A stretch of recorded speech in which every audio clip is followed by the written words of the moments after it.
I can't hear you. Is it me? Is it you? Okay. Oh, you on the phone? Oh, Guten Tag. No, I muted myself and forgot to unmute. Not guten Tag. Don't play with me. Ich spreche ein bisschen Deutsch. Don't play. Okay. Don't play with me. I went to a German bilingual school from kindergarten to 8th grade, and then took some more classes in high school and my easy A in college. All righty. Well, we get Another fun fact. okay. How are you? I feel like it's been forever. It is. Where was? You have to tell us how your conference was. Oh, I told you I went. Well, the meeting after the meeting, we will definitely discuss Okay. Mr. Whistleblower. It's a whole thing. He was a whole whistleblower attorney there. Oh, see, we need his info. I got it. All right. Wait. It's time to get paid. Okay? I got the card and everything. Sorry, I got it all. The slides, the card, the conversation. He had a whole little session. He wasn't on like a main presenter, but there's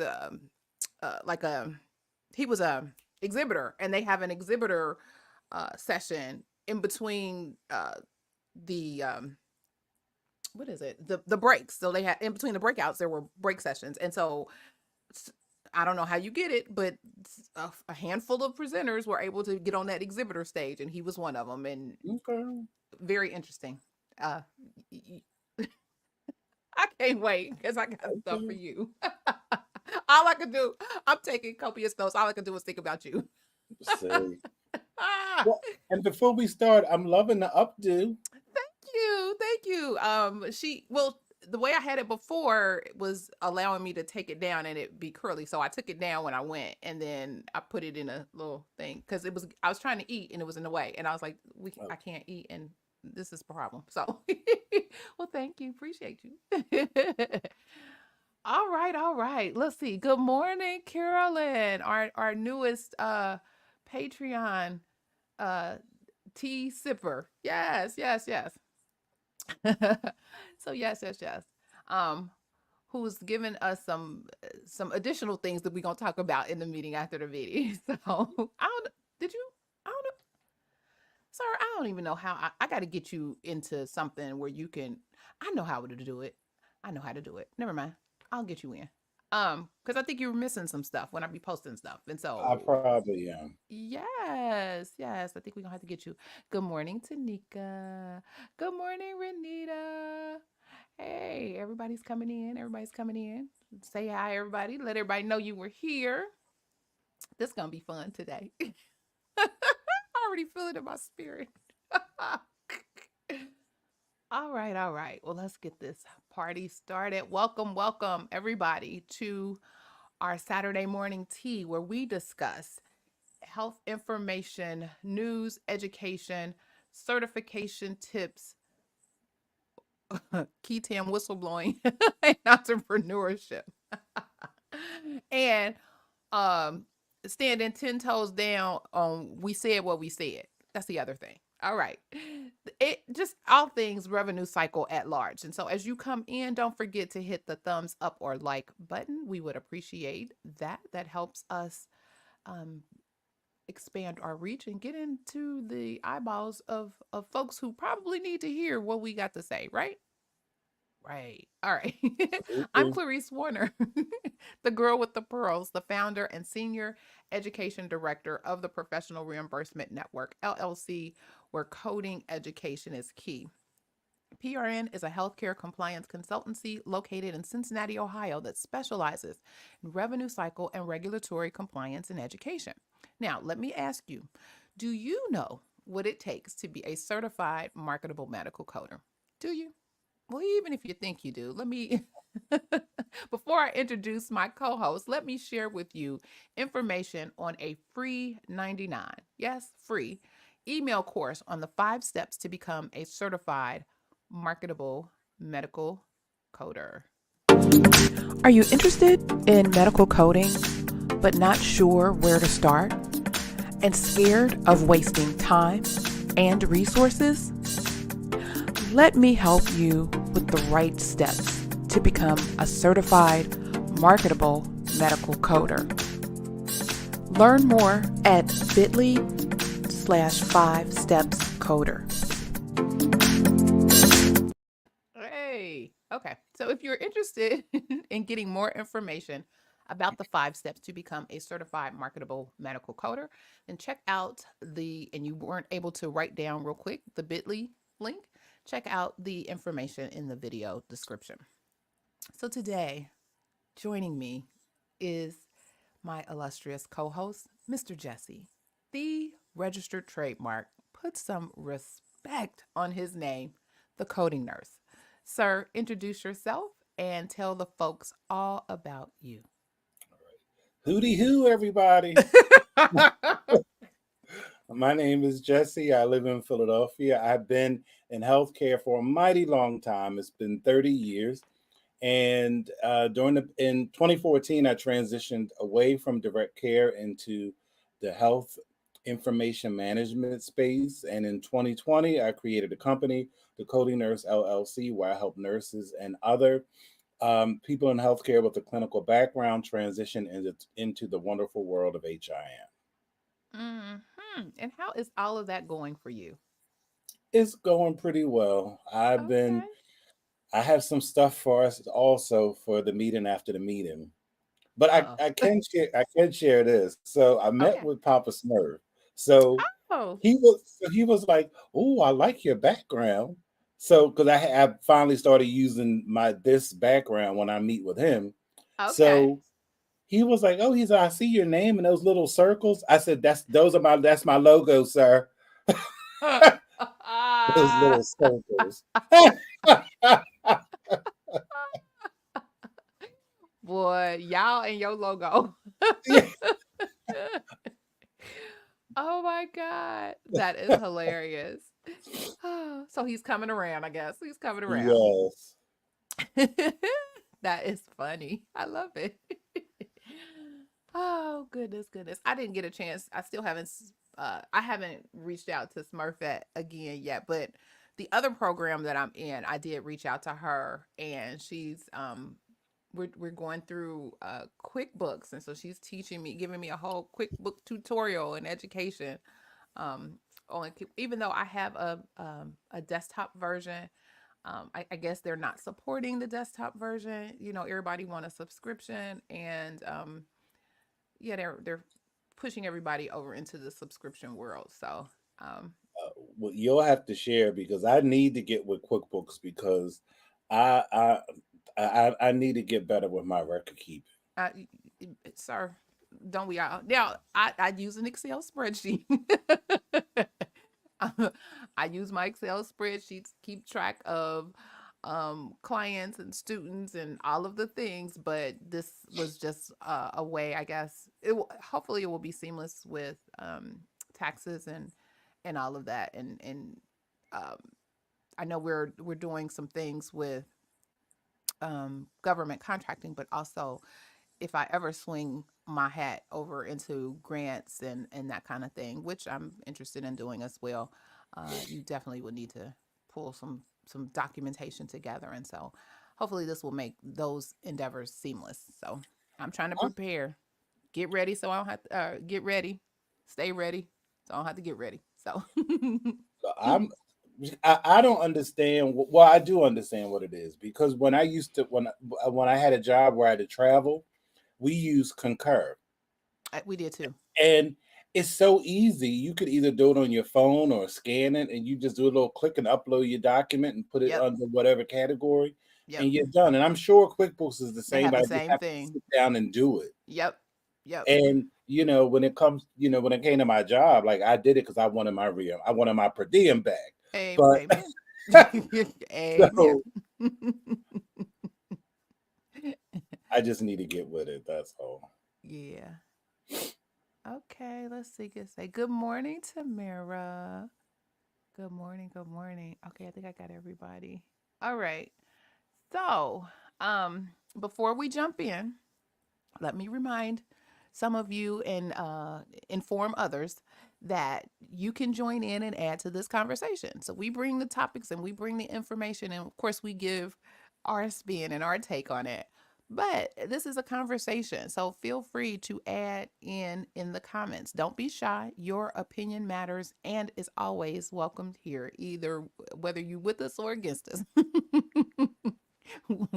You can have your say right here on our platform. So just remember to use the chat. And if you have a question, please type Q first so that we actually know it's a question and we don't miss it.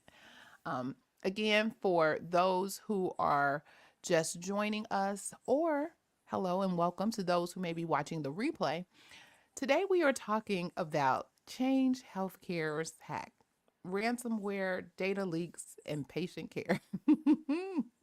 But first, I am so tickled because I'm so glad I put that little short up there. I was like, see, look at God. Because we said it first. Okay. But first, but first, our church announcements. Let's get into our church announcements.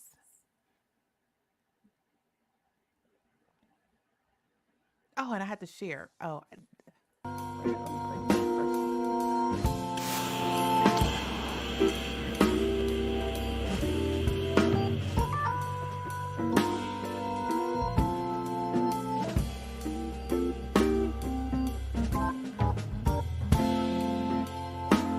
Yes, yes, yes.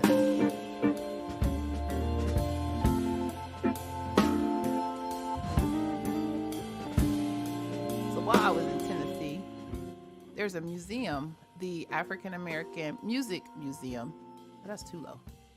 I gotta hear the music at some point. Okay. And they have a lot of interactive projects, and it allowed me to make beats and a little song. And so they didn't have an organ. If they would have had an organ, sir, we would have had a whole constructed church announcement music.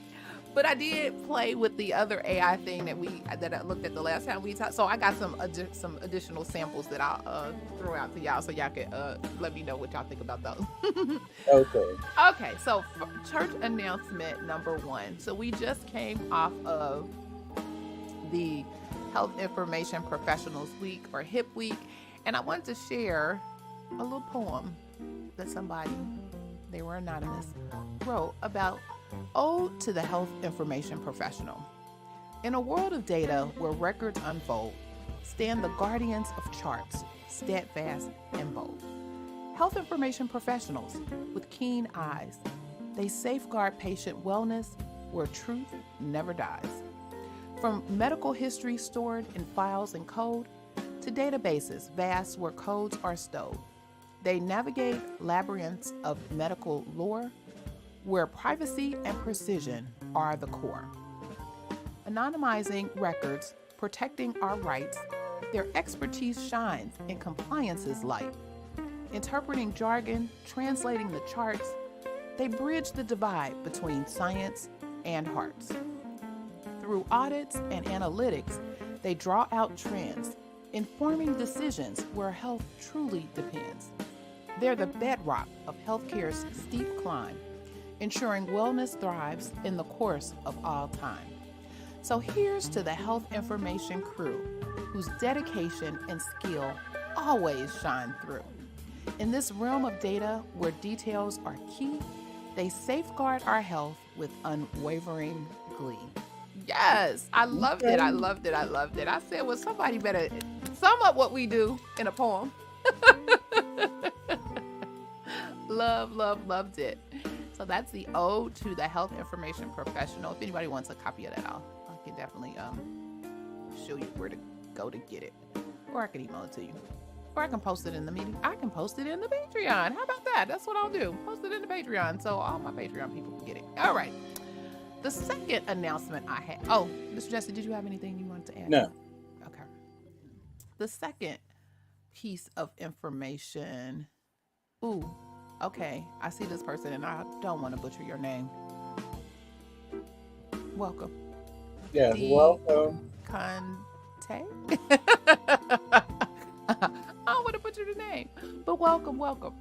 Okay. On LinkedIn, friend of the pod, Miss wrong one. Hold up. Oh, somebody sent me. Okay.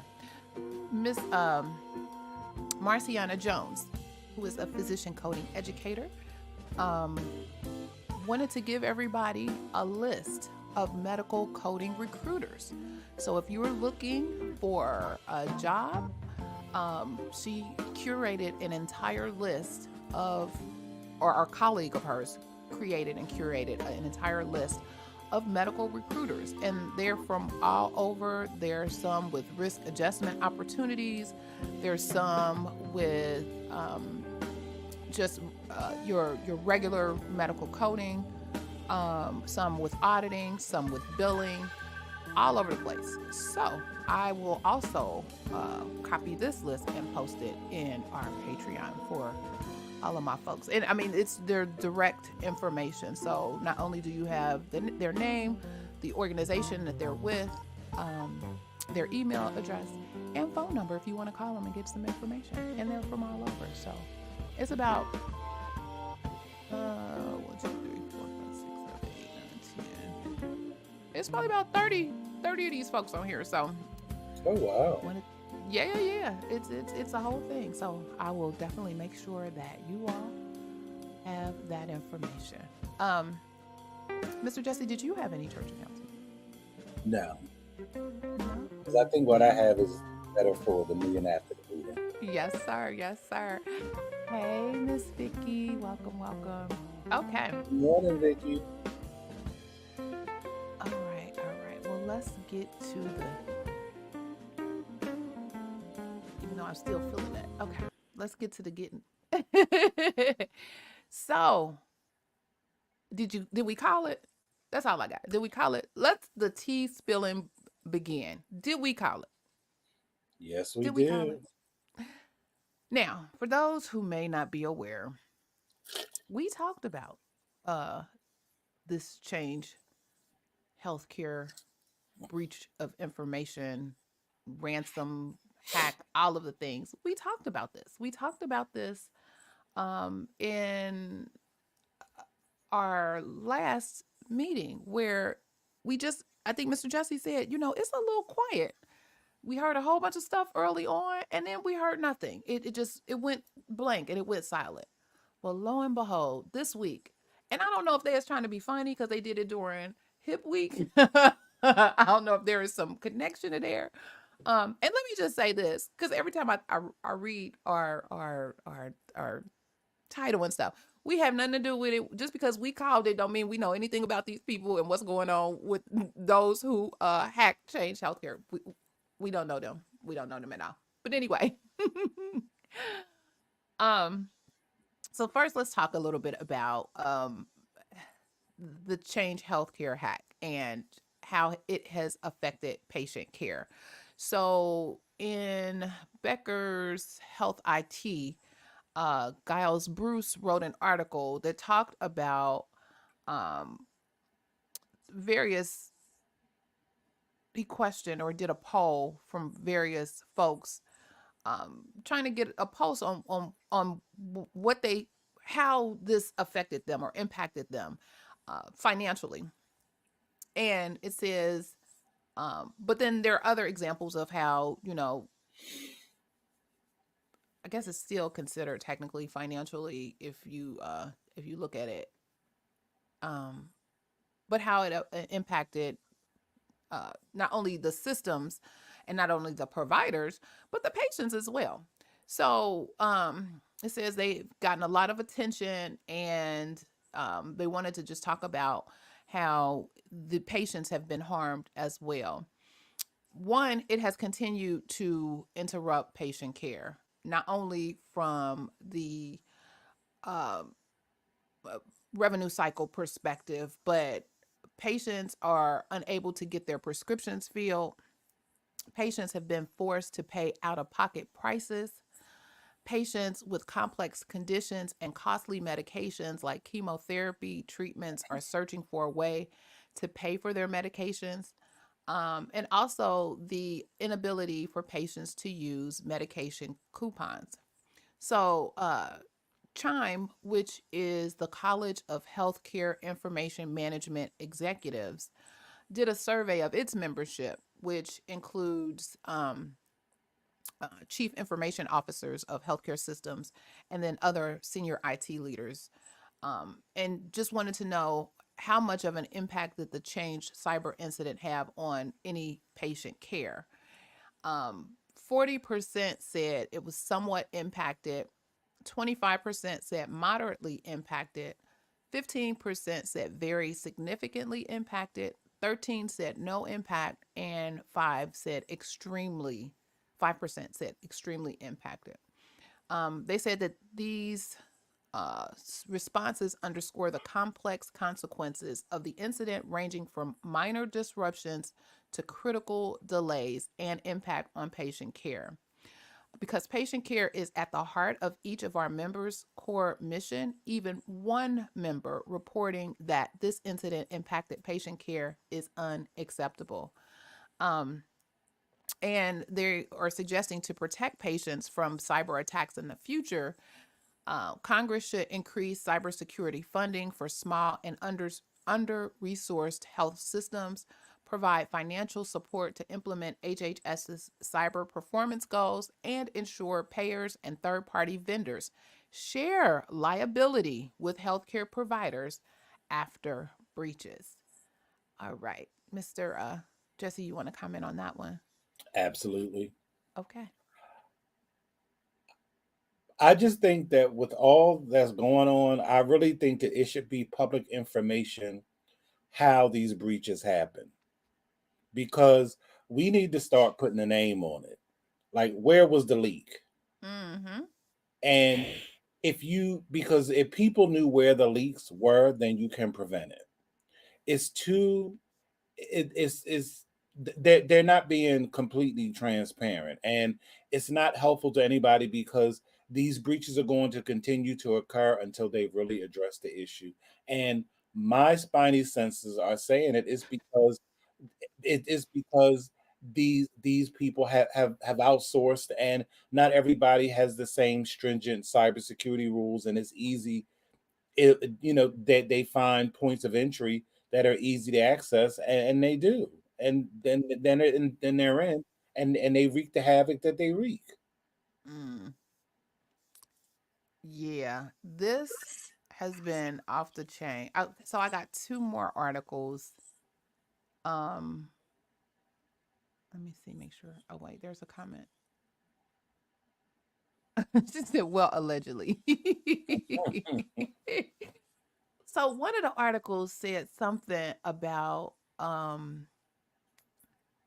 is that one? They had to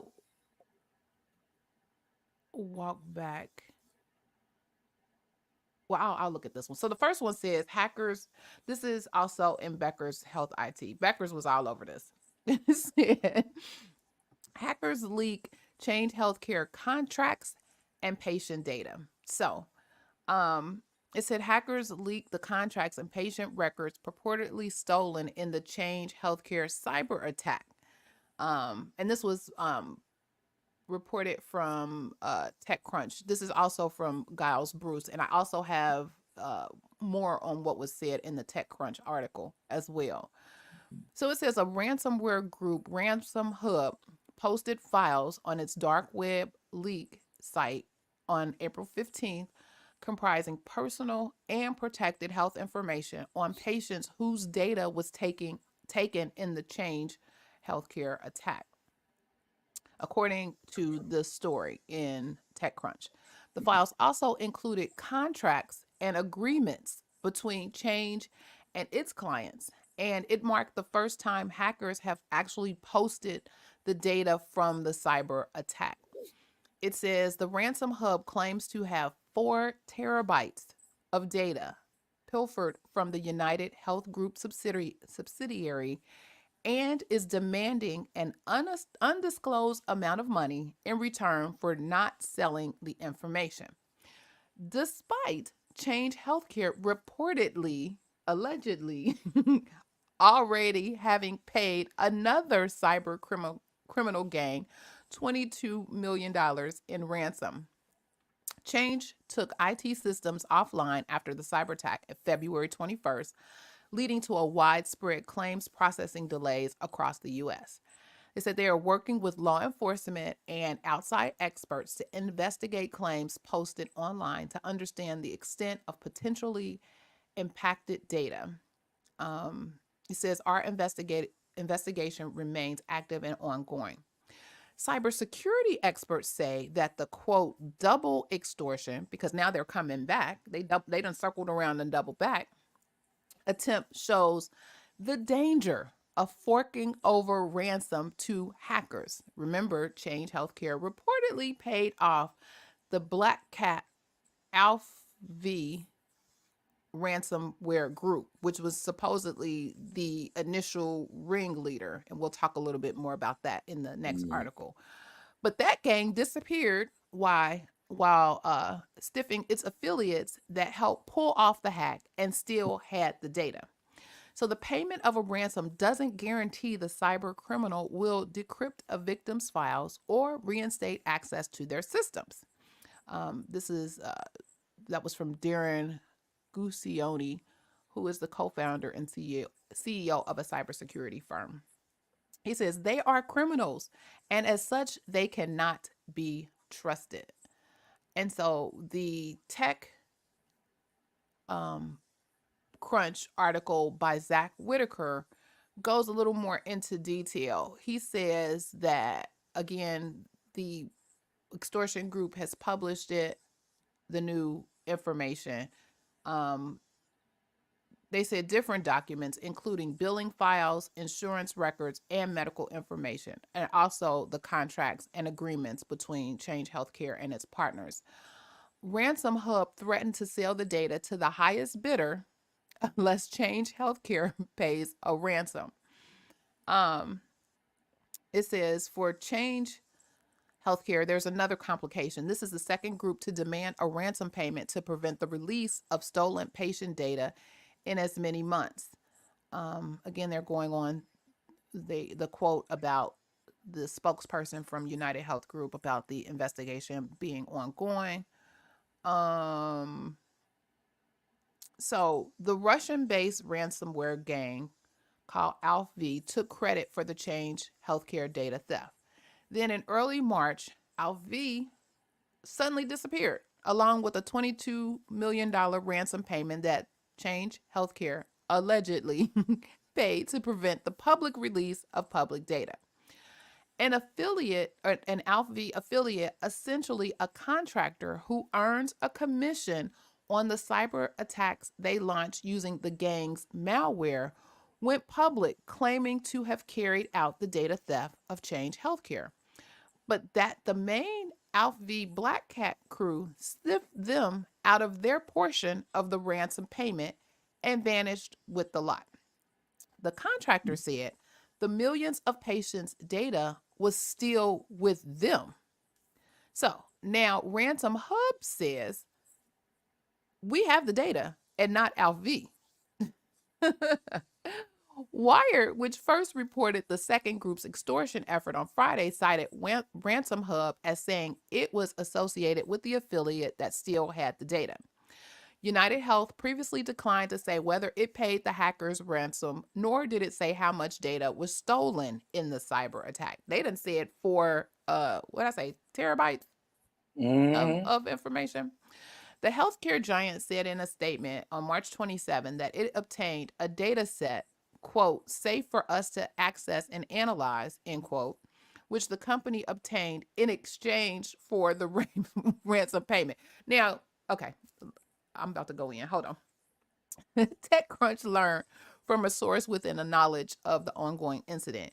UHG said it was, quote, prioritizing the review of data that we believe would likely have health information, personally identifiable information, claims, and eligibility or financial information, end quote. Um, Somewhere I saw, it wasn't in either one of these just now. Somewhere I saw where Change or United Healthcare said initially that where this came from, and then they had to walk it back like, oh no, um it didn't come from them. I saw that in some article, and I thought I had the article posted in here, but it wasn't. But anyway, so if you didn't make the ransom payment but you got something, the math ain't math. And make that make sense to me. I don't understand. It's a whole bunch of stuff going on. I see y'all buzzing in the comments. Mr. Jesse, you can go ahead while I look at them. No, let's get into the comments. So Tamara said, well, allegedly something shady is definitely going on. Yes. I was on a webinar yesterday and the speaker mentioned that was basically like a setup or something with UHC and Optum. She mentioned it. All right. It's definitely going to get very messy before it's all said and done. Absolutely. Carolyn said these hackers all made copies of the data and will sell it. They collect the ransom and still sell the information. Yep, that's what they do.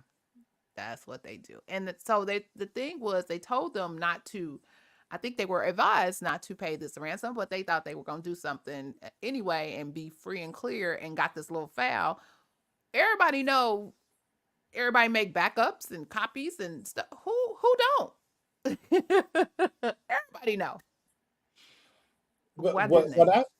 what I find funny is how the two hacker groups are beefing. And it just reminds me, like my mother used to always say, there's no honor amongst thieves. There is none. And like dude said, they all criminals. So what were you thinking? What were you thinking? And they're like, oh, I'm gonna show you. You gonna take the money and run, or I'm gonna show you. And unfortunately, the patients are once again in jeopardy and having being impacted around this.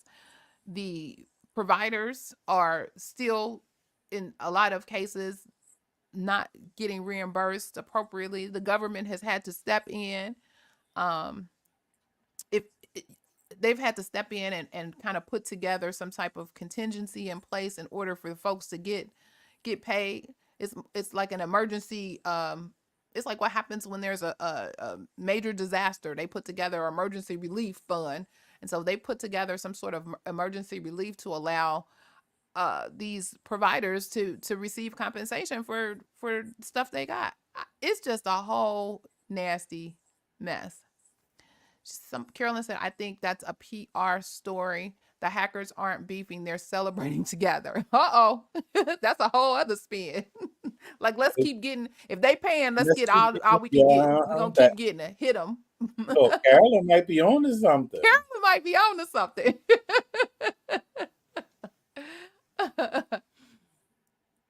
He said these companies cut corners on their cybersecurity, and they do, and it is horrible. And Mr. Jesse, to your point, and we talked about that in one of our sessions. She's laughing. um, out offshoring, so not necessarily outsourcing, but offshoring. And we all know, and we've discussed several times, once that stuff is out of our borders, we don't have no control over that. I mean, you would hope that the people that you're dealing with were ethical and would do the right thing, but at the end of the day, you what can you do? But then I learned so much more about that because while these companies think that their offshoring is a good idea, um, there are a lot of state laws. So you got some federal laws that's kind of loosey goosey.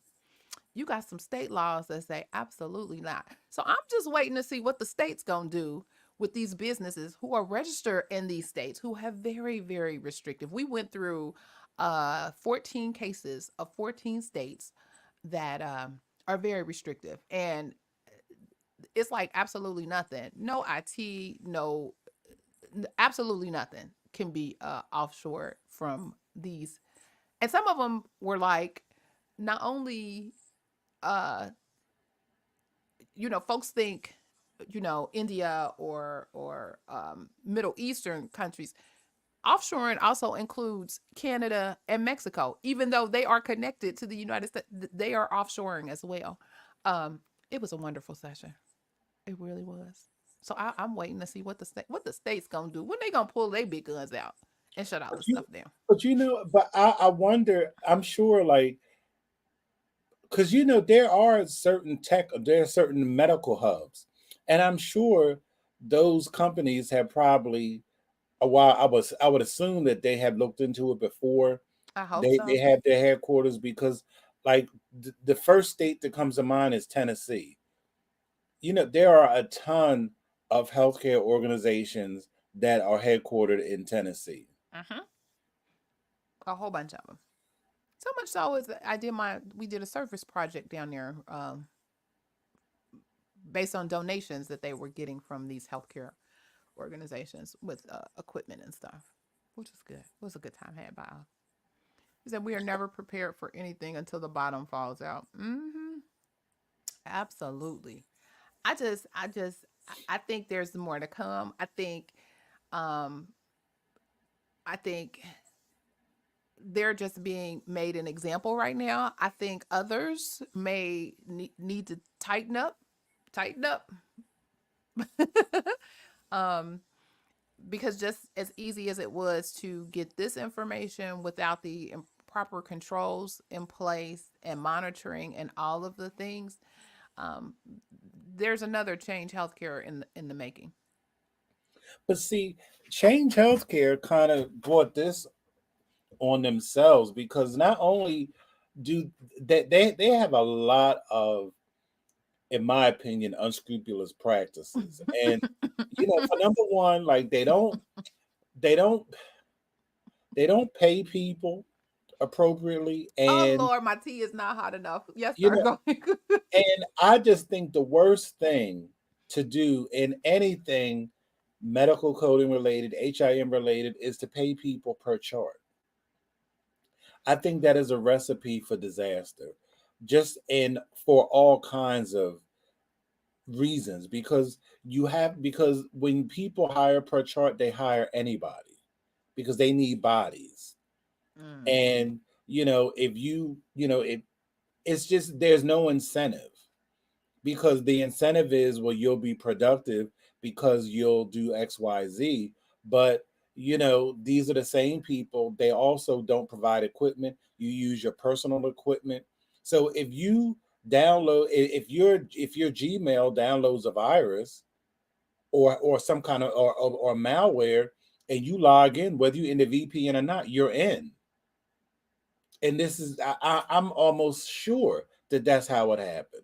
mm, So it's just, you can't cut corners, and you have to have equipment. You have to have trained people, because, like I told you, at my job, just the other, like, they send us fake spam every week, and if you fail 3 in a year, they terminate you.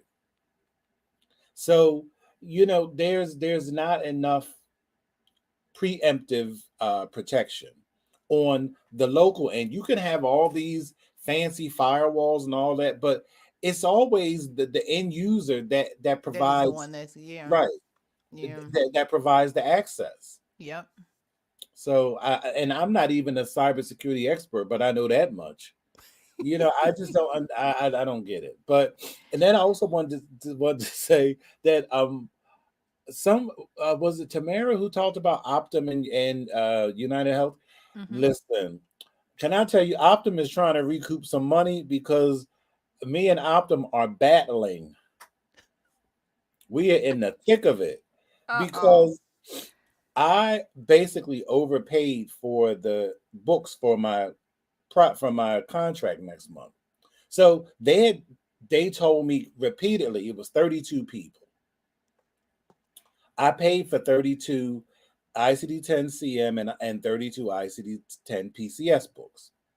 When they finally sent me the list, because they were getting close to the point, Optum has said, this offers, well, not offer, but this quote is only good for 30 days. Right. It was getting close to the end of the 30. So I'm like, let me, because I was waiting for them to send me the final list of the email so I could send it to Optum so they can send the people their access.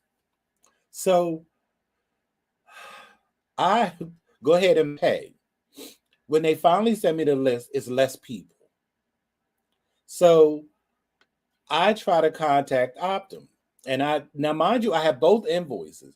I have clear documentation that they charged my credit card. Thank God it was an American Express. Thank So God. yeah. And I'm like, so they were like, well, can you send us proof of the charge? And it can't say pending. I'm like, listen, it's not pending because look, it's right there on my account. Big as Somebody done gone shopping. right. So I screenshot, sent them the information. First, so I gave them a couple of days. First, I called. They said they never got it. I'm like, okay, here we go. So then I speak to somebody, and then he was like, well, I can help you, and if you don't hear back, you can check your account and call me. And like it was like 2 or 3 days later, I call. He says he's at lunch. So he called. Allegedly, he says he called. He tried to call me back. He sends me an email telling me that I was not charged. I was not overcharged because I never submitted the updated um the updated invoice for that number of books. I'm like, I'm like, are you kidding? These people have their books. You were on the list. No company is going to provide any product if you don't pay for it. Exactly. So you got your money. So I was like, oh, I said, I'm not going back and forth with you. I called American Express, and that money is credited back to my account. I sent them everything I had, every email correspondence, everything. Wow. You're not going to recoup your loss on me. I know And that's look, and it's $1,100. No way. Mm-mm. Yo, they don't even know who they even messing with. They have no idea. Vicky, you are absolutely correct. The patients are losing in the end as usual. Bad healthcare services plus their information taken to the dark web. Yes, yes, yes, yes. She said, "Get them, get them." So I want to circle back to something you said before about paying per chart being a recipe for a disaster. So, and you said there's no incentive for that. What manner of compensation would you think incentivizes? As well, and the reason why I'm asking, especially if they're given um a productivity number, like they had to have so many charts done per hour. Okay, it should be an hourly rate, and the productivity rate should be based on accuracy and not quantity. Because, for instance, like when I started in risk adjustment back in 2014, 2015. Well, actually, I Mm-hmm. started in 2014, Mm-hmm. but the productivity was 3 charts an hour. Mm-hmm. Now in 2024, it has gone to like 5 to 6 charts per hour. There's no way. If you want it to be accurate, Correct. which is what this work is. It's about accuracy. Correct.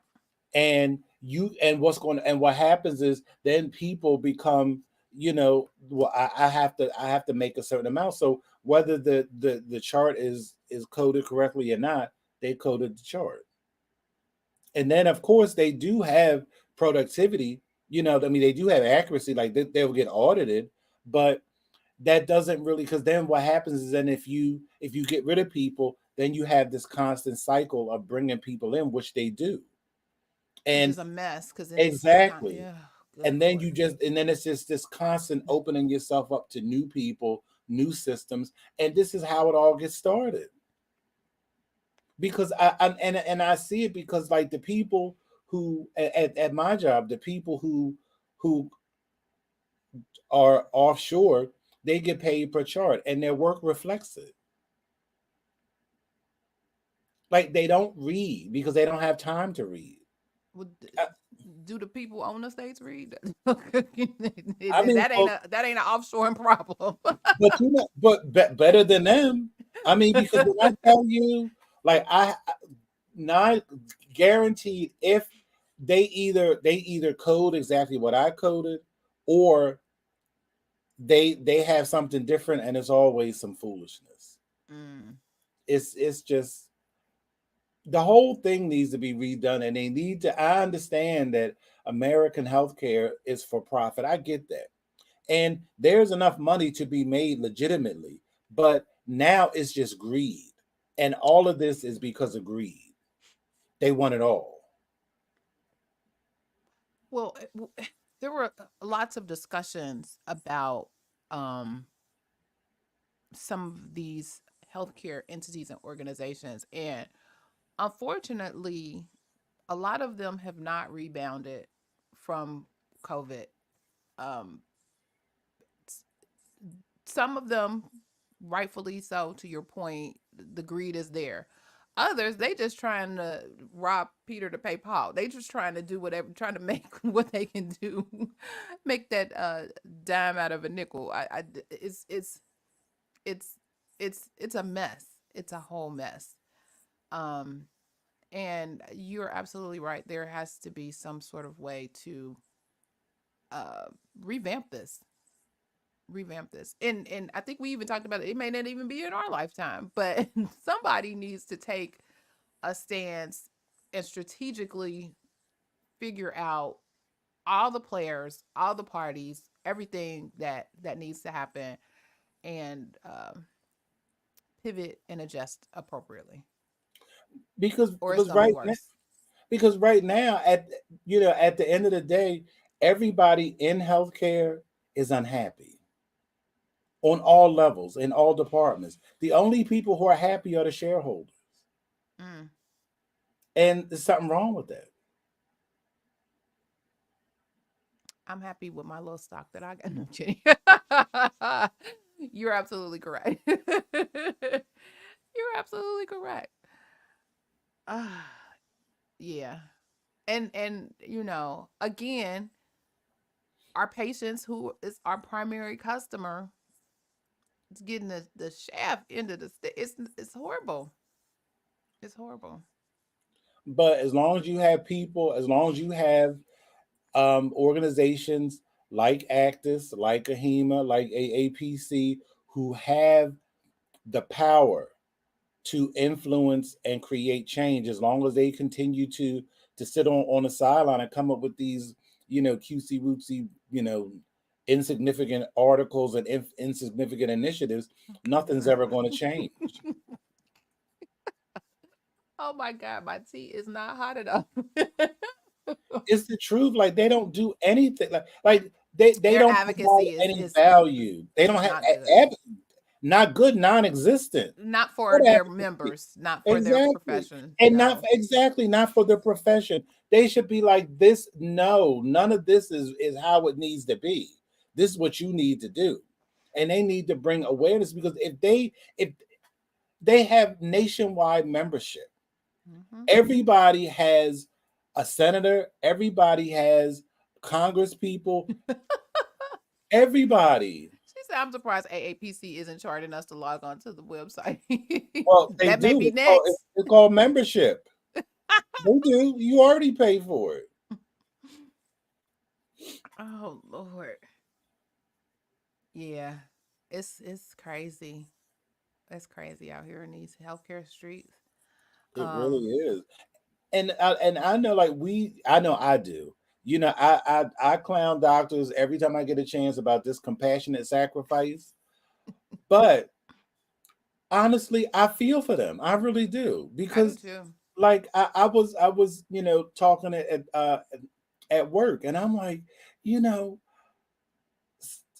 they get hit from all angles about everything. Everything. And then what people don't realize is certain payers require different documentation for the exact same condition. Yep. Yep. That's a lot. It's a lot. But the thing is,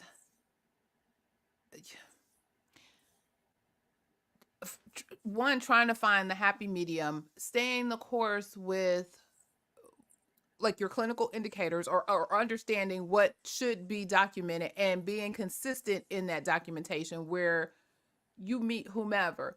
We used to always say, you go with the strongest, the stringent, the most stringent um payer, because if you hit the one that's going to tell you you can't cross this and can't cross that, then you have others who are more forgiving in what they allow. You encompass them all. Medicare used to be the most stringent of all of them, paying the less dollars, and we would always say, well, what does Medicare say? Whenever in doubt, what does Medicare say? And we had, which is different, which I think, I don't know if it's good or bad. Never would we encourage encourage is a bad word.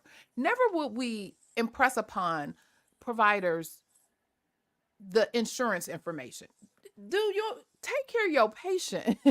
At the end of the day, take care of your patient. Focus on taking care of that patient and documenting whatever it is. You don't need to worry about, well, who's doing this as far as the billing and payer, and no, because at that point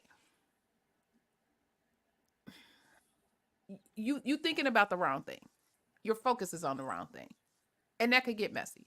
And to your job is to care for patients, not to make sure that you're putting everything down that you need to put down in order to get paid a certain amount. That ain't your job. Your job is to care for the patient, and that's where your focus needs to be. um I think opening up this information is also part of our problem. Because back in the day, they were oblivious. As long as they got their money, they were happy. As long as they got their, they saw the money coming in or whatever. They didn't have to know XYZ. Now, we do have to kind of bring in the healthcare payer, because rules has changed, but you put people in place to handle that. Again, the provider needs to focus on providing that healthcare to the patients. You would have happier patients that way. You would have whatever. I know oftentimes patients will come to providers and be like, well, this bill says so and so and so, which will then, the provider will feel compelled to make sure that they're answering their questions or doing what they need to do, or what did this say, or what do I need to do? And but at some point you don't know. So give that to the people that you pay and entrusted to have the information that they need in order to get your claims paid. That's what you hired these people for. Um, I don't know. I just think it's too many folks in the pot. Some folks don't know what's cooking in that pot. They need to keep their hand. They need to be out the kitchen, not even in the pot. They just need to be completely gone in the living room, the great room, somewhere, gone somewhere, and take a seat. Well, the problem is they they have the same mentality that ruined commercial business. The same people are the same people who are ruining healthcare, because they bring in all this private equity. They bring in all these people who know how to maximize. And when you say maximize, you cut corners with employees, you cut corners with um, requirements, you do all these things to maximize profit, but only to the benefit of the bottom line, not to the benefit of your core group, which are your patients. Mm-hmm. And this is why people are so dissatisfied with healthcare, because you have all these people in suits who have MBAs who don't know jack about healthcare. All they do is crunch the numbers. Well, if you cut here, well, if you cut the staff here, you can increase this, this profit by X. And if you do this, you can increase it by Y. And together you'll have, you know, $10 billion in profit. Mm. Like, there's no way in the world you have a healthcare company that should be making anything that starts with a B, Mm. because all that means is that you are not taking care of your patients. That's what Mm-hmm. that really means. Mm-hmm. And funny you mentioned that, because one of my very, very favorite sessions at the HCCA CI is when we have the government, CMS, HHS, this year we had my friend from the Office of Civil Rights there again. You know, she does a great talk about their what they're looking at.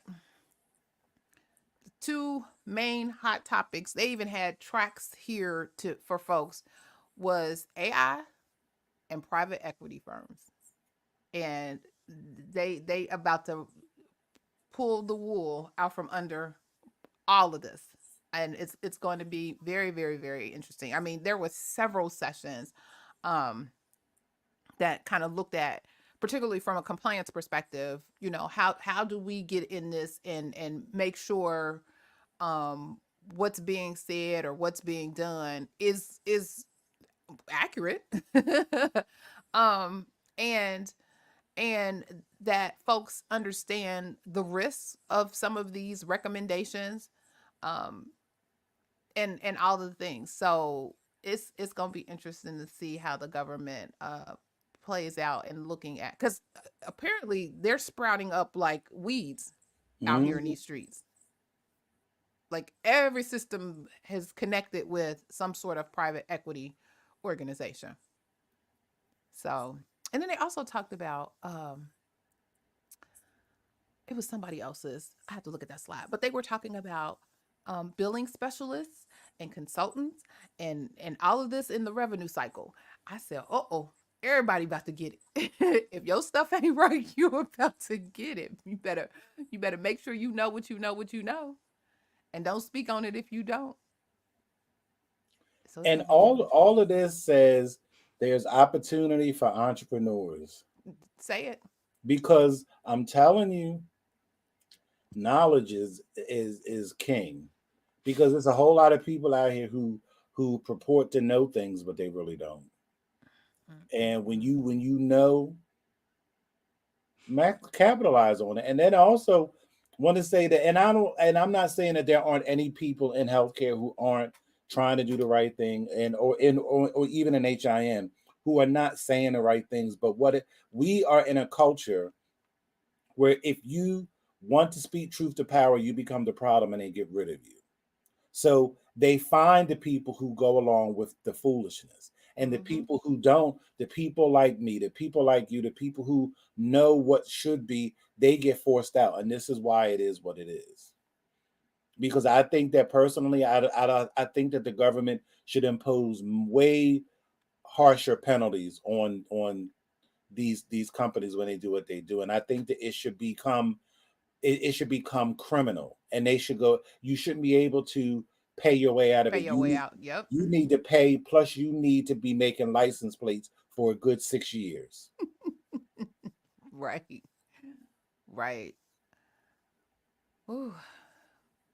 To your point, there's all sorts of opportunities. Um, Making sure you stay informed, educated, continuous learning, knowledge, all of the things. Because even and remember, I always talked about us knowing the why, knowing the what's behind some of the things that we do. This right here is crucial in understanding how you need to move, how you need to pivot. Like what is the ethical way in which to do the job that you are now tasked to do? Because you got over here, you got a provider, even in a small organization, you got a provider over here barking at you, "Oh, we got to do this. I need you to do this. I need you to do that." Is that right? Is that ethical? Is the, what protections do you have against that? Because over here, you got a whole family that need to eat and need shelter. And so you got to do what you got to do. But how do you protect yourself in an environment like that?